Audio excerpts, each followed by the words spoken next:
എല്ലാവിധ ലാബ് ടെസ്റ്റുകൾക്കും MHL smart labs, Dubai road, Eriyad, Bahadur mall, Kara and Manoos properties, Asmabi college. Pullut Kunnathrikkov ശിവക്ഷേത്രത്തിൽ ദേശവിളക്ക് മഹോത്സവം നടന്നു. പുല്ലൂറ്റ് കുന്നത്രിക്കോവ് ശിവക്ഷേത്രത്തിൽ വിവിധ പരിപാടികളോടെ ദേശവിളക്ക് മഹോത്സവം നടന്നു.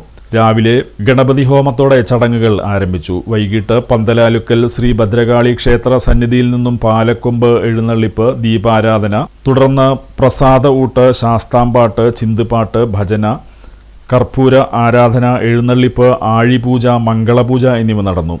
കുന്നത്രിക്കോവ് ശിവക്ഷേത്ര ഉപദേശക സമിതി president K Somanathan, secretary Sheersha Sasi, Devaswom officer M Sudheer Melepatt, committee അംഗങ്ങളായ PN വിജയകുമാർ പുഞ്ചപ്പറമ്പിൽ, KR ഗോപിനാഥ്, രാമനാഥൻ വടശ്ശേരി എന്നിവർ ചടങ്ങുകൾക്ക് നേതൃത്വം നൽകി.